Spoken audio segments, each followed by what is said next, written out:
pode ser você, então... Verdade. Graduação, mestrado, doutorado, depois me deram emprego. Então, tem essa história todinha para contar com a Unifor aqui. Vocês veem minha tela? Vê, professora? Sim, eu vejo. Certo. Falta 1 minuto, a gente começa agora mesmo? Como é que a gente Pode, faz? pode ir comentando alguma coisa com Tá relação à certo, sua trajetória, professor. tá certo.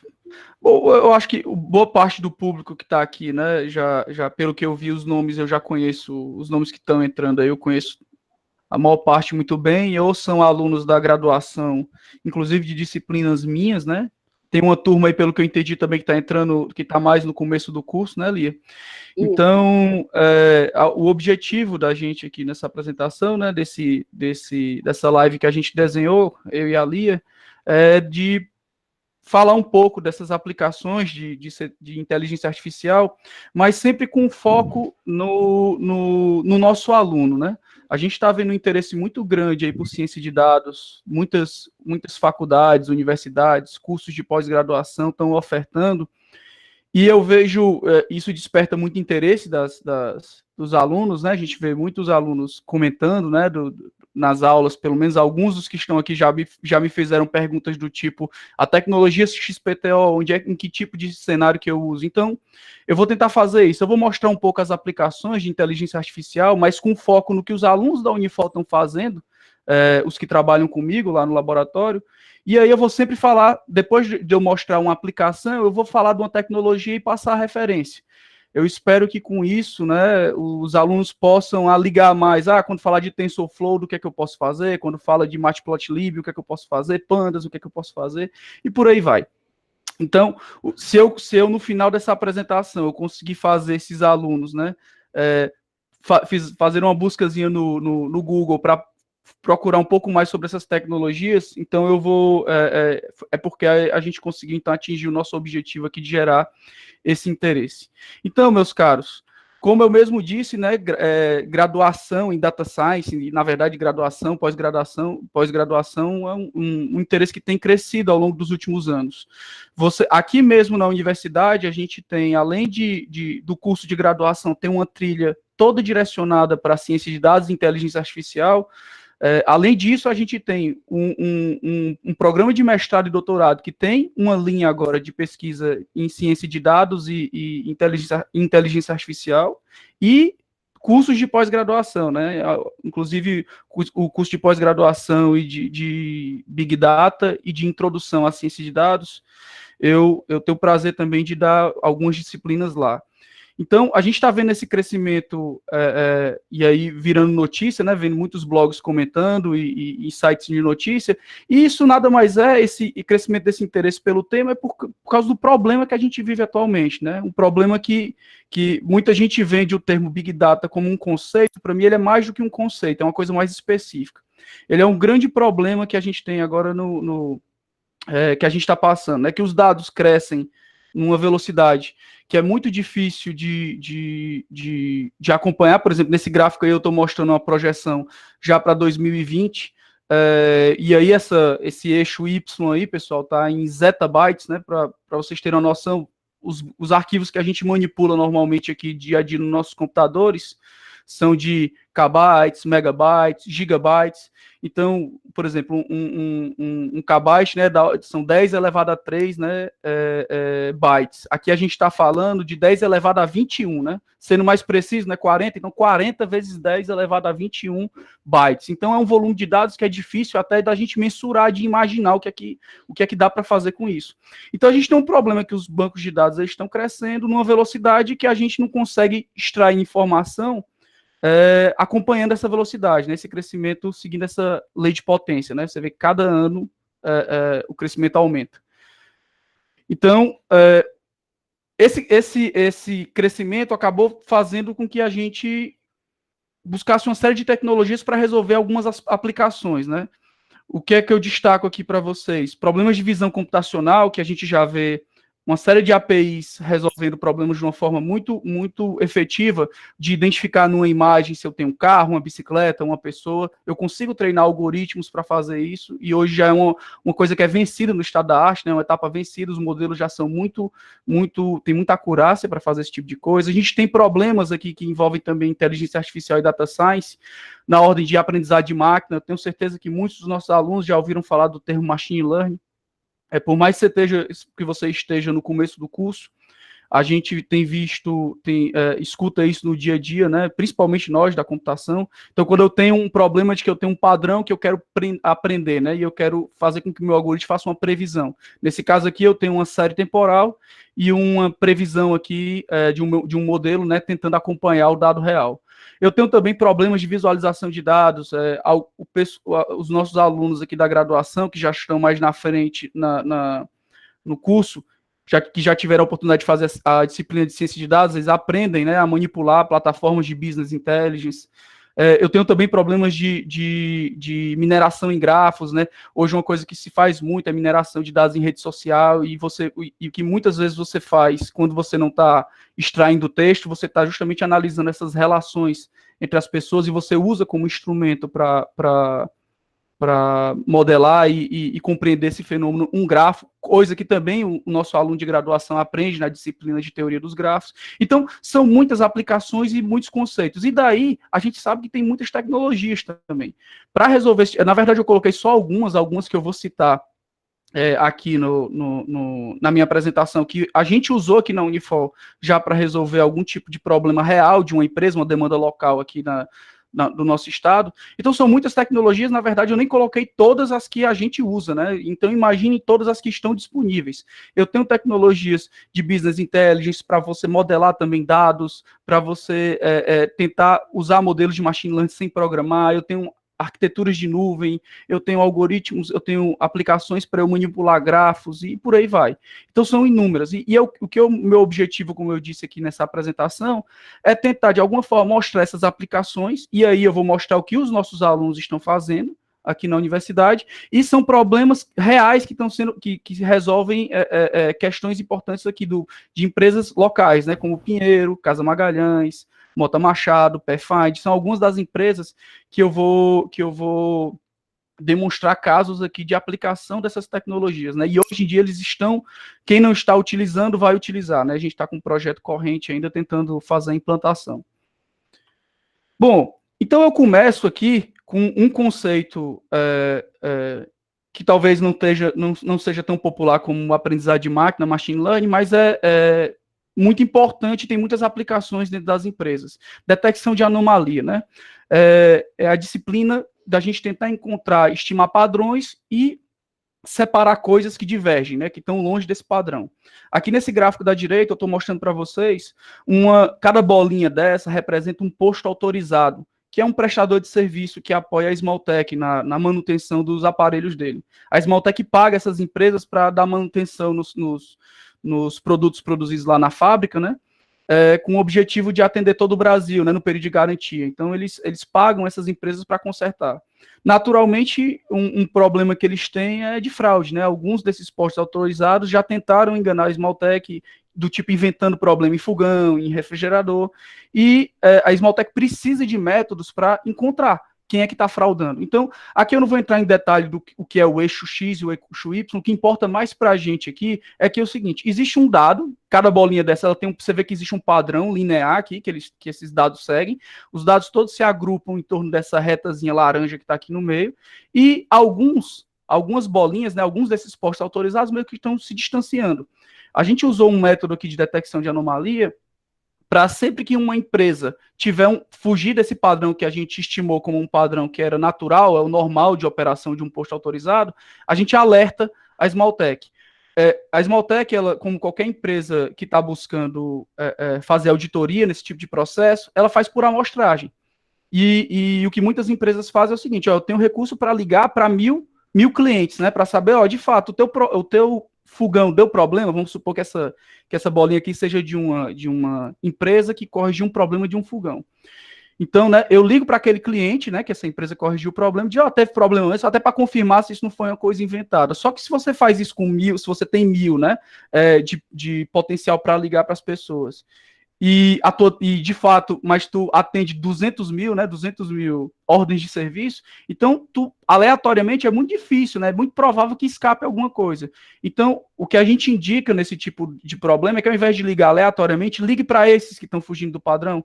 Esse vermelhinho aqui foi um post autorizado que se confirmou como um post que estava fraudando, ele estava dando prejuízo lá de 50 mil reais anual para a Esmaltec em fraudes, né? E esses outros, os demais, esses laranjinhas, são postos que a gente indicou, que o modelo indicou também para a Esmaltec fazer a verificação e a gente não tem um feedback, né? Porque o projeto foi tocando lá dentro, já tem algum tempo, e agora a Esmaltec já utiliza isso daqui para detectar essas fraudes. Aqui eu falo de duas tecnologias para vocês, já quem se interessou pelo tema que pode procurar. No Scikit-Learn tem uma biblioteca de detecção de outliers, né? Vocês podem dar uma olhada nessa biblioteca.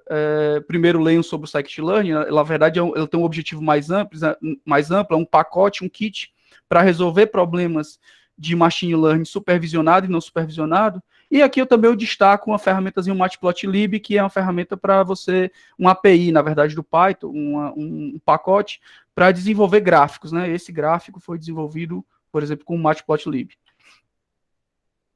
Um outro tema de inteligência artificial e ciência de dados que é muito recorrente, vocês vão ver inúmeras aplicações no mercado, relacionado a clustering, né? Clusterizar coisas, eu agrupar coisas que se parecem. Aqui nesse problema, a gente usou clusterização para também foi um projeto para a Esmaltec, para agrupar ordens de serviços, né, que estão próximas, né, isso espacialmente mesmo. Então aqui, esse mapa aqui, eu acho que isso aqui é o Sudeste, né, Sudeste, São Paulo, Rio de Janeiro, né, Espírito Santo, Minas Gerais.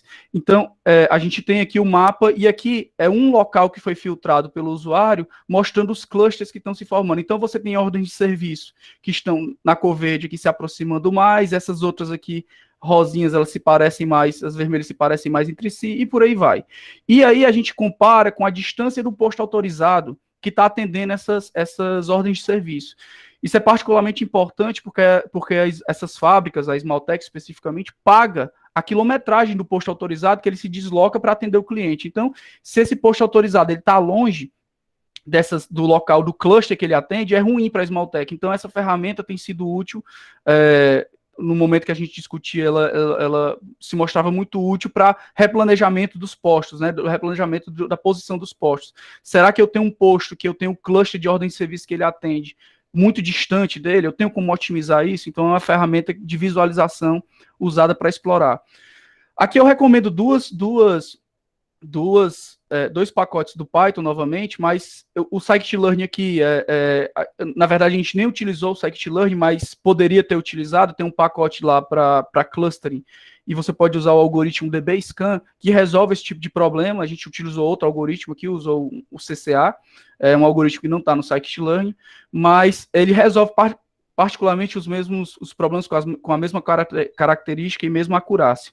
O Pandas aqui a gente recomenda como um pacotezinho do Python muito bom para manipulação de dados, para você trabalhar com os dados em memória. Eu não conheço Pandas há muito tempo, eu passei a mexer tem pouco tempo, mas eu tenho gostado muito do conceito de data frames, da manipulação desses data frames, e como isso é rápido para você trabalhar em memória, né? Se você tiver muita memória para trabalhar, é recomendadíssimo usar isso daqui, muito bacana. Tá aí, os links estão aí, caso vocês queiram consultar. Um outro projeto aqui que eu posso destacar, tem o professor aqui, Daniel Chagas, aqui da universidade, ele tem um projeto de internet das coisas, é a área que ele atua, e aí a gente teve uma colaboração no projeto que é o Gelago Inteligente, né, que a gente chama, o Gelago Eco, que o professor Daniel projetou uma placa para colocar aqui dentro desse Gelago, uma placa de baixo custo, né, que o objetivo desse produto aqui, que é um produto popular, não poderia aumentar muito o custo dele. Então ele projetou a placa e o laboratório de pesquisa lá que eu coordeno, né, desenvolveu um algoritmo de aprendizado para prever os horários que as pessoas vão beber água. Isso é bacana, né? É particularmente importante aqui porque se você prevê os horários que as pessoas vão consumir água, eu não preciso obrigar o meu gelágua, o compressor dele, a usar o termo aqui técnico que o pessoal da Smalltech usa, a ciclar.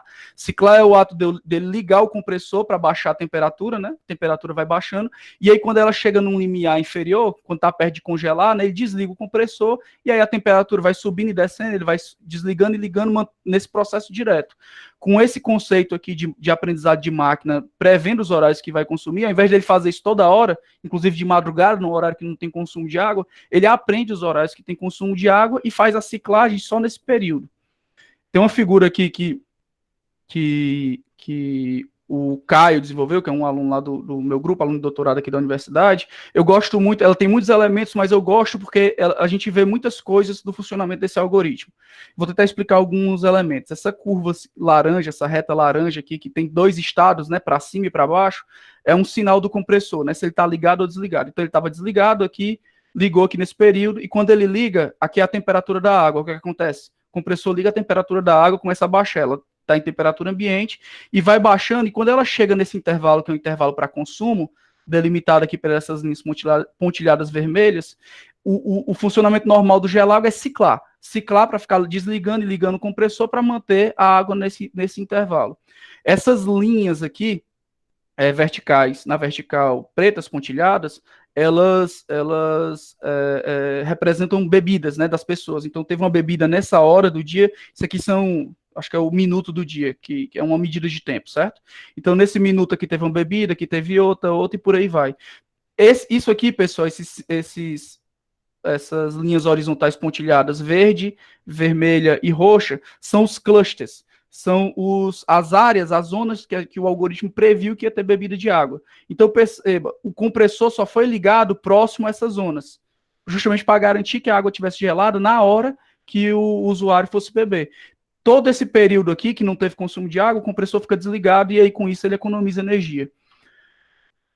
De novo, novamente, a gente tem aqui um gráfico, esse gráfico aí o Caio usou o Matplotlib e o Scikit-learn, apesar da gente não ter usado especificamente o Scikit-learn novamente aqui, porque a gente precisava programar em C, né, para colocar o algoritmo lá dentro da placa, mas, de novo, problemas de machine learning é sempre recomendável, é um kit bem completo para você trabalhar, para resolver esses problemas.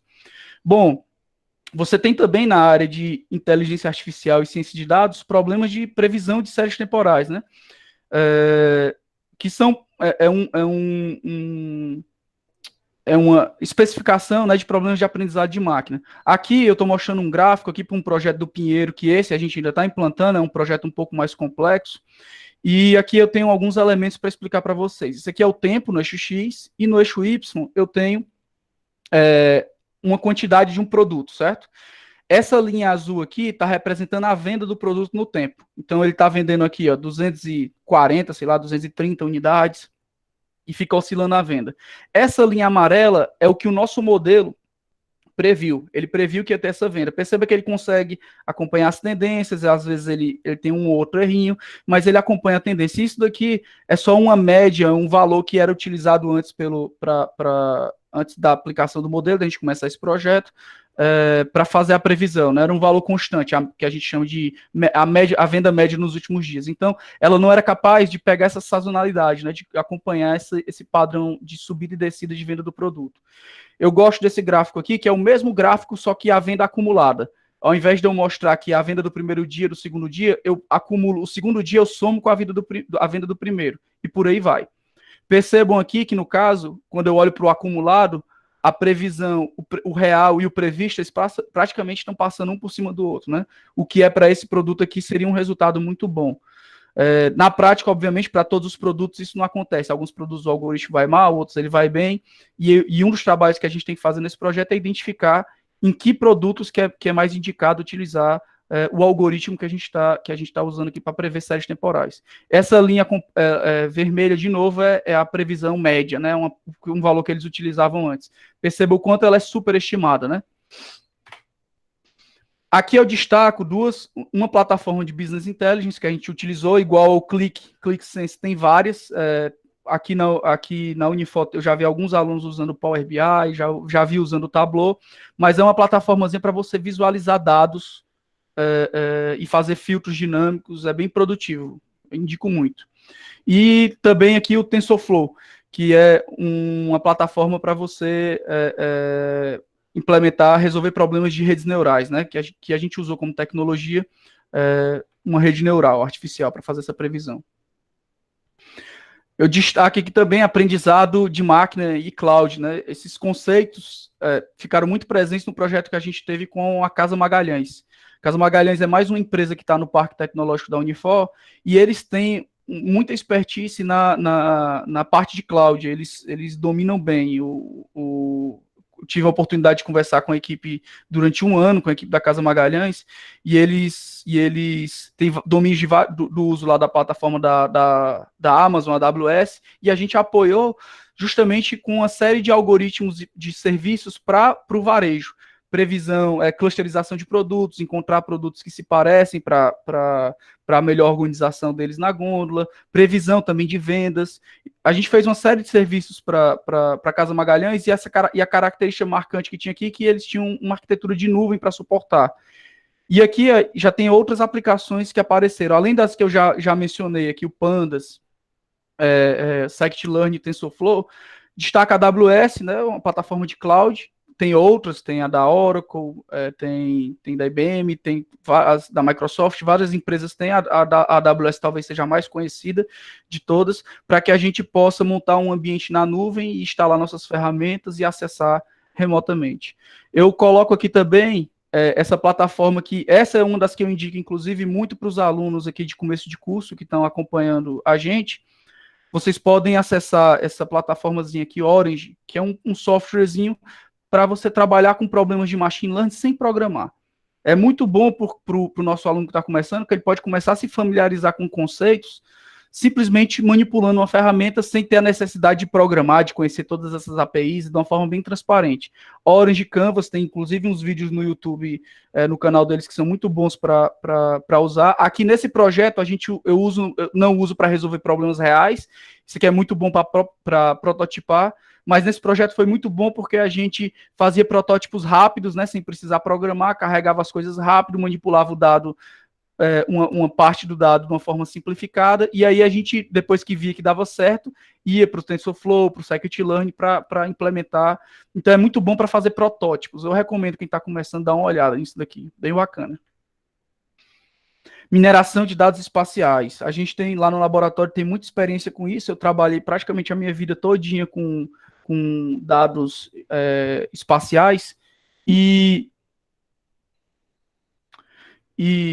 num projeto com a Enel, que a gente teve, a professora Vládia coordenou esse projeto, e um dos problemas que eu tive a oportunidade de trabalhar foi justamente a análise de dados de postos de recarga e também do sistema de ônibus. A gente desenvolveu um simulador para esses pontos aqui, essas localizações, esses raiozinhos pretos, são locais onde a Enel estava avaliando instalar postos de recarga. Na época, o projeto Vamo estava no começo, né, o projeto de car sharing aqui de Fortaleza, e aí, até hoje ainda tem muito essa demanda de onde é que eu coloco postos de recarga dentro da cidade, né, para eu atender as pessoas. Então, essa ferramentazinha que a gente desenvolveu, ela usava conceitos de otimização espacial para, dado que o usuário colocou um posto de recarga bem aqui, a simulação, eu quero colocar um posto de recarga aqui na Parangaba, ele demarcava a área que potencialmente ia ser atendida por esse posto de recarga. A área que é muito simples, é o ponto em linha reta, qualquer um desses pontos aqui em linha reta que estão dentro desse polígono, o posto de recarga mais próximo é esse, né? Então, a gente usa aqui um algoritmo que é diagrama de Voronoi para calcular, para fazer a otimização espacial, e aqui usando o Matplotlib para botar uma série de gráficos para avaliar o sistema de ônibus. A gente também avaliou as linhas de ônibus, quais eram as que seriam mais interessantes, que potencialmente estavam emitindo mais gás carbônico. Como a gente não tinha o dado do consumo de combustível, esse dado não estava disponível, a gente teve que usar um método para estimar as linhas que eram mais emissoras, né? E aí a proposta do projeto era a eletrificação dessas linhas de ônibus.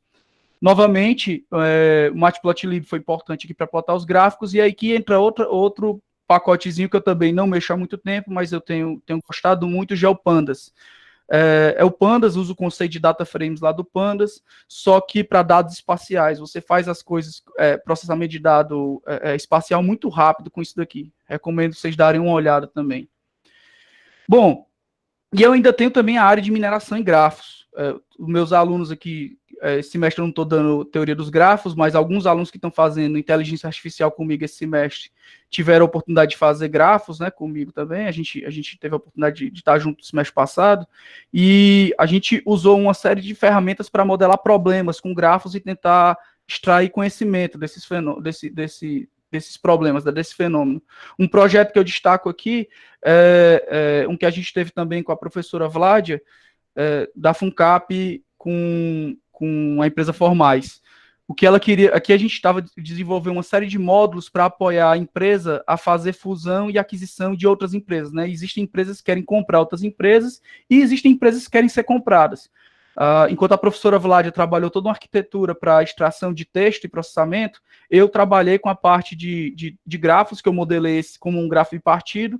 Eu tenho empresas de um lado que querem ser compradas, empresas do outro lado que querem comprar, e aí eu uso um algoritmo de otimização em grafos de fluxo para dizer para a plataforma que, se ela sugerir que para cada par de empresas, essa deve comprar essa, se ela fizer essa sugestão e o dono da empresa aceitar, é uma solução ótima para ela. Ela vai ter a maior quantidade de fusões e aquisições possíveis. Aqui eu destaco algumas ferramentas também para armazenamento de bancos de dados em grafos, Neo4j. Você pode estudar isso daqui, é uma alternativa quando você tem bancos de dados muito volumosos e você pode modelá-los como grafos. GEFI é um programinha para também quem está no começo do curso e já quer mexer com teoria, quer trabalhar um pouco com grafos, mas não tem ainda a base de programação, pode usar o GEFI. É um software para você carregar um dado e fazer manipulação sem programação. Muito bacana também. E o NetworkX já é para o pessoal que está mais avançado no curso. Também é um pacote do Python aqui. E vocês podem usar se vocês quiserem meter a mão na massa, né? Eu quero modelar o meu grafo, quero rodar algoritmos. Ele tem muita coisa pronta para apoiar, mas esse cara aqui, ele não exige programação, enquanto esse aqui exige alguma programação para trabalhar com ele. E eu acho que esse aqui se não é o último, é um dos últimos, já estou encerrando. Uma plataforma de Big Data Analytics. Big Data é um problema que eu já introduzi para vocês. E uma empresa que eu gosto muito de dar o exemplo, é um projeto que não acabou, que está rolando ainda na universidade, é a Pathfind. É uma empresa que tem um software roteirizador que essas distribuidoras de bebidas utilizam para otimizar suas rotas, né? Eles têm uma série de entregas que eles têm que fazer, usam o software da Pathfind para fazer as entregas de maneira ótima. A Pathfind tem uma série de clientes, aproximadamente 500 clientes, que estão mandando dado para ela todo dia para fazer essas simulações. Então, eles têm um problema de Big Data bem característico. E aí a gente desenvolveu uma plataforma de Big Data para apoiá-los na análise desses dados e que eles possam indicar para eles quando um cliente está fugindo do padrão, quando ele não está operando o software da melhor maneira, o software da Pathfind. Então, acaba que a gente tem também um sistema de alertas associado aqui nessa arquitetura de Big Data que a gente está implantando, em fase de implantação aqui com a Pathfind.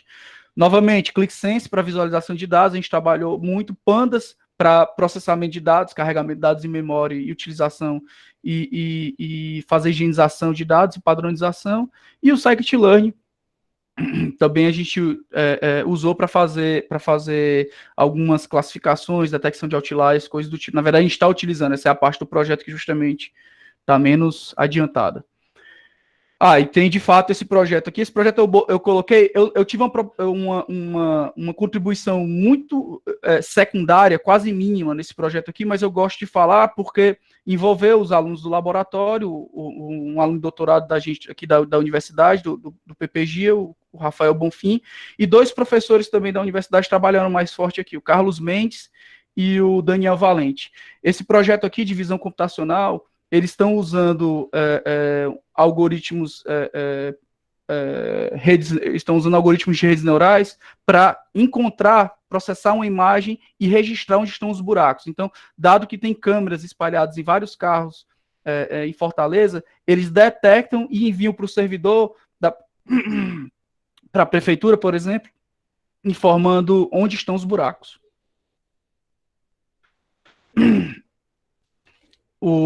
Eles utilizaram esse label image no começo do projeto, eles até desenvolveram uma ferramenta depois para taguear as imagens, os buracos, nas imagens, né, dado que tinha uma imagem, eles precisam explicar para o algoritmo para aprender onde está o buraco, então eles delimitavam, né, faziam esse contornozinho que está aqui, ó, numa plataforma, e depois passava para um algoritmo para treinar, e aí, quando colocava na rua, ele ficava detectando automático quando buracos parecidos surgiam. Também arquitetura de nuvem, a gente tem coisas rodando na nuvem, não sei especificamente na AWS, mas usaram também o TensorFlow aqui para modelar uma arquitetura de rede neural para resolver esse problema. E todos esses projetos, eles têm, de alguma forma, a gente na Unifol tem muito mais projetos de Big Data, inteligência artificial. Eu coloquei só os que eu tenho maior conhecimento, né, os que estão lá, de alguma forma, vinculados ao laboratório que eu coordeno. E aqui é o Laboratório de Engenharia de Conhecimento, esses aqui são alguns dos nossos colaboradores, né, são alunos de graduação, mestrado, doutorado, ex-alunos, todos com muito destaque aqui dentro dos trabalhos que estão feitos. São alunos do PPG, né, da professora Vlad, que a professora Vlad coordena, da graduação em Ciência da Computação, que a professora Liagna coordena, e por aí vai. São alunos de destaque que em cada um desses projetos eles participaram e nos ajudaram a resolver os problemas. É isso, pessoal. Obrigado. Professora Liagna. Terminei. Poxa, foi corrido, né, professor? Muito obrigada. Foi corrido. Mas você tem tempo para poder, agora a gente vai abrir, né, os alunos que quiserem fazer suas perguntas, por favor, coloquem no chat. E eu quero já começar, professor Caminha, com uma pergunta que a gente vem sempre conversando dentre as nossas reuniões, que é referente à postura ética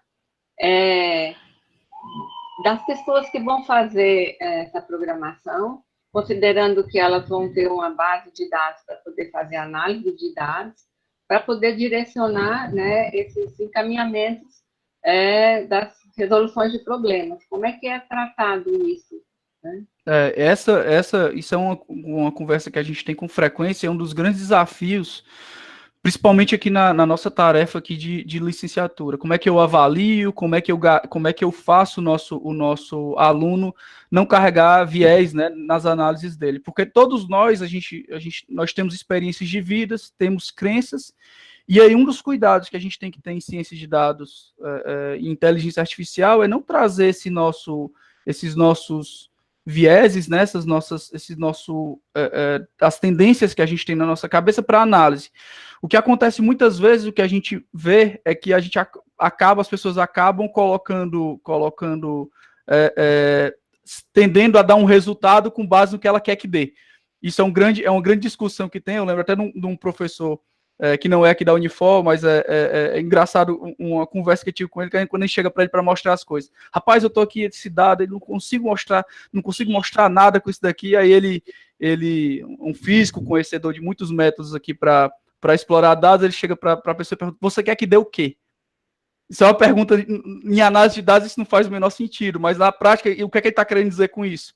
Que eu tenho ferramentas, no final das contas, que se eu embutir viés, eu posso dizer coisas, revelar coisas contraditórias na minha análise. Então, nos nossos cenários aqui na disciplina, é um dos desafios que eu tento tocar na disciplina de ciência de dados. No semestre passado aconteceu, eu tento conversar com os alunos antes, tentar entender um pouco nas nossas reuniões da disciplina, um pouco dos viés, e tento passar problemas com as pegadinhas, que tem um pouco daquele viés que ele acredita que ele parece demonstrar, pelo menos as equipes. E é uma forma de avaliar isso, só que é super desafiador, porque às vezes para um determinado grupo a gente não consegue fazer isso. Então é um problema super pertinente, mas eu vou dizer uma coisa, a gente tenta amadurecer todo semestre. Eu acho que a gente não tem uma solução ainda para garantir, por exemplo, que na avaliação, que o nosso aluno na formação, né, ele vai conseguir, até porque eu acho que isso é uma coisa que não é só da formação, envolve várias questões, né? Inclusive, você pode se deparar numa empresa, num projeto com uma empresa, com uma tendência da pessoa que está fornecendo o dado para você. Às vezes é de um setor específico e ele acha que se der um resultado aqui não interessa tanto para ele. Então tem um dilema ético aí que ele é bem presente e muito desafiador, né, nos problemas de ciência de dados e inteligência artificial.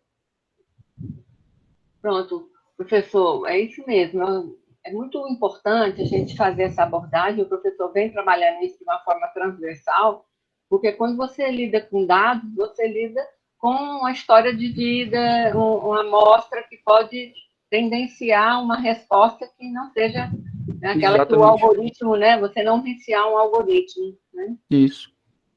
E uma interpretação do algoritmo também, que às vezes o que acontece, né? A interpretação do algoritmo, o viés do algoritmo é outra questão importante que você mencionou, que é uma coisa que é muito debatida em inteligência artificial hoje, que os algoritmos eles aprendem dos dados, e os dados têm viés, né? Os viés dos processos, racismo, coisas do tipo, isso tudo está embutido dentro do dado. Então, se você não tiver o cuidado no treinamento do algoritmo, você pode ter um algoritmo enviesado também. Então, isso aí já é outro problema ainda que é tão importante quanto que você está mencionando, professor. O professor Lucas está na sala. Estou sim, professora. Pronto, quer fazer os encaminhamentos, professor Lucas, das questões? Professor, eu caí na live, eu perdi aqui as perguntas, não vou mentir. Eu voltei agora. É porque quando você volta, as conversas, as mensagens realmente somem, né? Exatamente. Pronto, eu tenho uma pergunta aqui do Paulo Silva. Ele pergunta, outra dúvida, eu gostaria de que comentasse um pouco da relação entre o data science e a tecnologia deepfake. Deepfake? Vamos lá. Eu não tenho experiência trabalhando com isso, mas no final das contas, o que é que você tem? Qualquer tecnologia deep, né? No caso deepfake aí, para você tá fazendo processamento de notícias, né? E verificando a autenticidade de fatos. Você tem a relação que você vai ter entre qualquer tecnologia, entre qualquer modelo de aprendizado e ciência de dados, é que a ciência de dados ela vai fornecer, na minha visão, meios de você fazer uma preparação do seu algoritmo, que a gente chama muitas vezes da engenharia de features. Em ciência de dados, e aí os físicos eles são muito bons nisso, você pode utilizar uma série inclusive de tecnologias que eu mencionei aqui, Business Intelligence, por exemplo, para você visualizar informações, para você enxergar, para você ter uma visão melhor do dado e propor um modelo mais adequado. Porque o que acontece muitas vezes, não é só um caso aqui de modelos de deepfake, é que as pessoas têm muito essa visão em aprendizado de máquina, de que eu vou simplesmente pegar um algoritmo, eu vou colocar ele para rodar aqui num determinado conjunto de dados e eu tenho uma previsão. E vou ter uma previsão, tenho um modelo bom.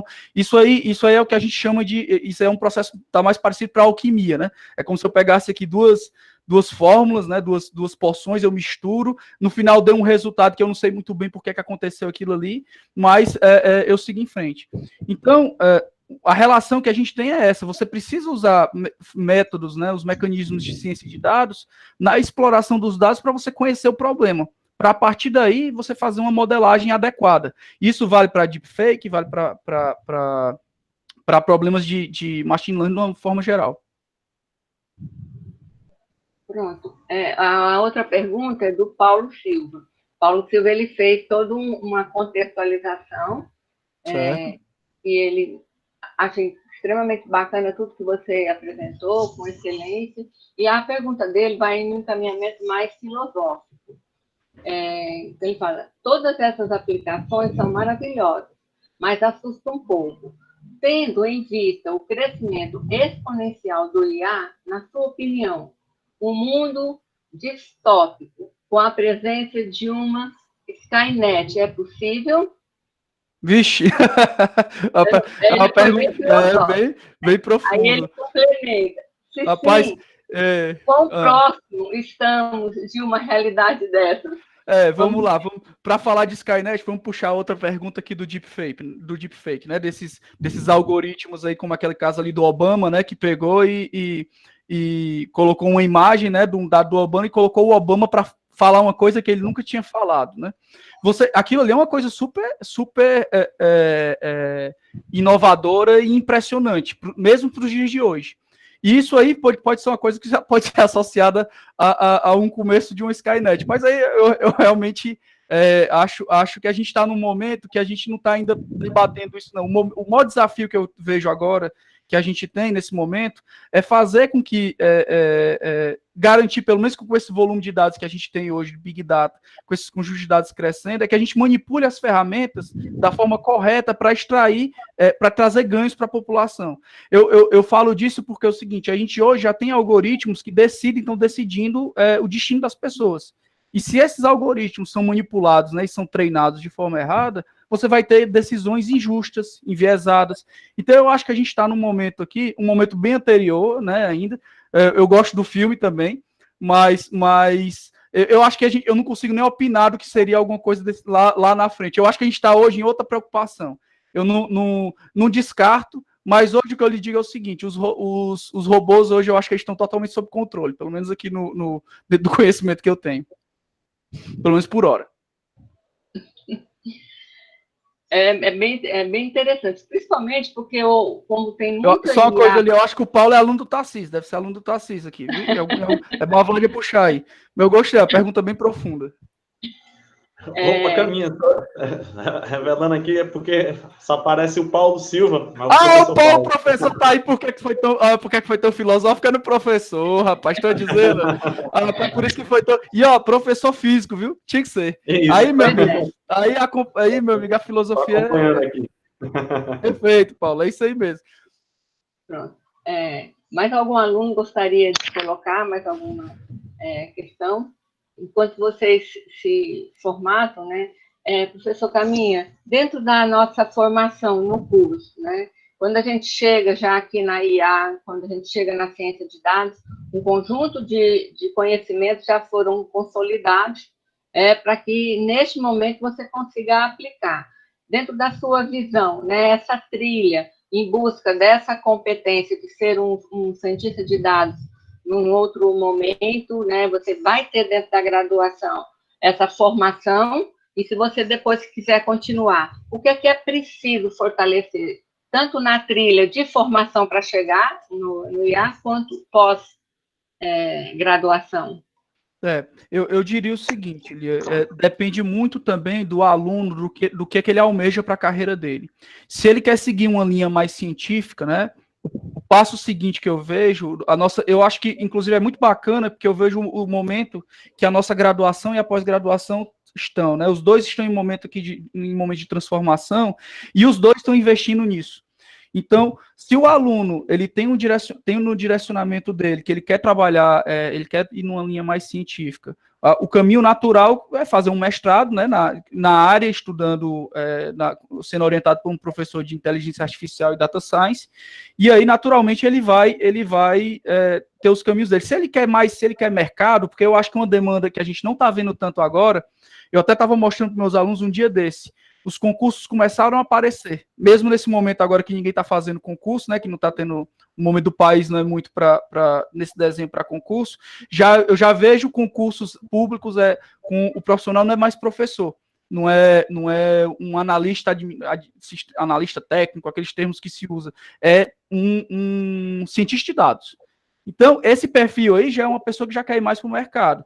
Eu acho que a nossa trilha hoje, ela é bem completa, no sentido de dar a visão para o aluno e principalmente nos nossos cenários que a gente trabalha, especialmente em ciência de dados, para que ele já tenha essa noção de aplicação e consiga ir para o mercado.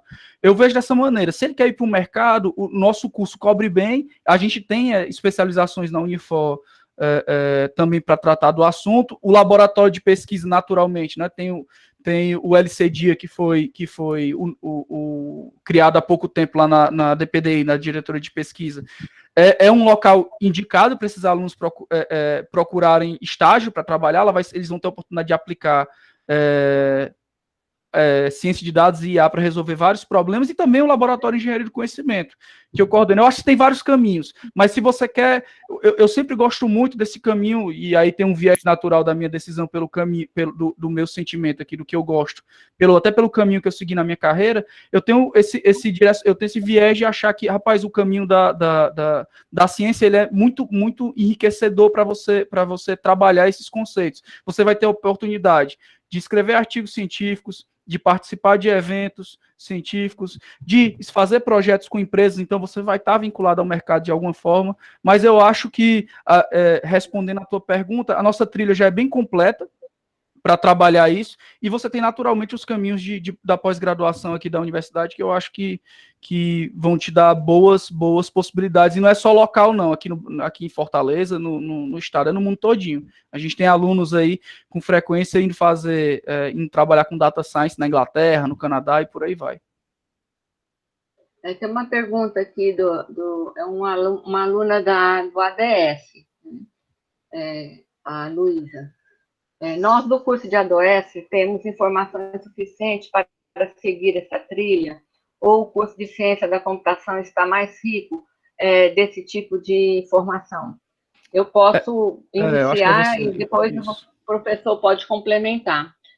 Luísa, o curso de análise do movimento do sistema, ele é voltado para o desenvolvedor mobile e também para a web. Então, a formação dele na estrutura atual, ela compõe esse segmento de mercado. Entretanto, você pode depois complementar essa formação no curso de ciência da computação, porque requer uma trilha na formação matemática, que hoje o curso de ADS, pela própria estrutura que o MEC estabelece, ele não requer essa trilha de formação, que aí vem numa complexidade de algoritmo, vem na parte da teoria dos grafos, e vem num suporte matemático mais avançado. Também pode complementar. Eu acho que você já foi bem preciso ali na resposta. O que eu vejo é que é exatamente isso. A proposta do ADS, ela é de você rapidamente se engajar no mercado, né, com cenários bem práticos. Mas se você quiser realmente essa complementação, é indicado você procurar fazer, talvez, eu imagino que dá para fazer cadeira optativa, né, Lia, também, na computação, né? Sim, além da cadeira optativa, hoje no eixo de programação já tem uma aderência bastante forte, né? Então, o que tem que buscar é essa trilha de resolução de problemas que vem pautado por meio dos algoritmos, aí a gente vai entrar num aspecto mais complexo. Perfeitamente. Professor Caminho, olha, eu estou extremamente satisfeita de você ter aceitado esse convite, esse desafio de fazer esse diálogo. Isso, a partir desse momento que a gente está passando agora, certamente vai consolidar essa forma de comunicação. Nossos eventos, no momento oportuno, retornarão no presencial, parte deles, mas também permaneceremos e vamos expandir as nossas lives dentro do CETEX, que é aquele circuito de tecnologia e experimentação, onde a gente traz sempre diálogos. Então, a live agora passou a ser parte da nossa formação complementar. Bacana. Eu agradeço muito o professor Caminho, os professores que estiveram conosco, os alunos, queridos alunos que sempre estão nos atendendo para participar dessa extensão do conhecimento, que é isso que a gente oportuniza nessas lives. Fica aqui meu agradecimento, e o professor Caminho tem o seu momento agora para concluir essa nossa live. Não, só dizer ali que eu fico absolutamente honrado com o convite. Muito obrigado pelo convite, obrigado aos alunos pela presença. Eu acho no cenário com tantos professores qualificados, até a oportunidade de estar falando aqui dentro do nosso curso, eu fico realmente honrado e espero que a gente tenha a oportunidade de seguir isso. A gente vai ver já outros professores, né? Eu já vi que o Valente vai falar, vai ter uma live com ele, então espero que seja recorrente. Eu acho que é um momento muito rico, né, para conversar com alunos de momentos diferentes do curso. Então, eu é que agradeço. Obrigado a todos. Obrigado, Lia. Muito obrigada. Essa live, ela vai ficar gravada Desculpa aí, ó, comentário de um aluno, vai ter festa na aula de hoje? Não, não tem, vai ter aula, rapaz. Ó, o pessoal já tá achando, hoje tem aula do meu, vixe, vai ter que ver o Carlos 2 vezes no dia, vai ter que ver 2 vezes. Eu até imagino quem é que fez o comentário na aula. É o Olímpio, tinha que ser o Olímpio, beleza. Bora lá, desculpa, Lia, vai. Pois, gente, então a live vai ficar gravada e disponível no site, no caso eu vou disponibilizar nos 3 sites, né? Do Engenharia da Computação, da Ciência da Computação, Análise e Desenvolvimento de Sistemas. Eu agradeço a presença de todos e a gente encerra agora essa live. Muito obrigada. Até a próxima, no dia 8, que o professor Valente vai falar sobre o contexto de jogos. Uma boa tarde.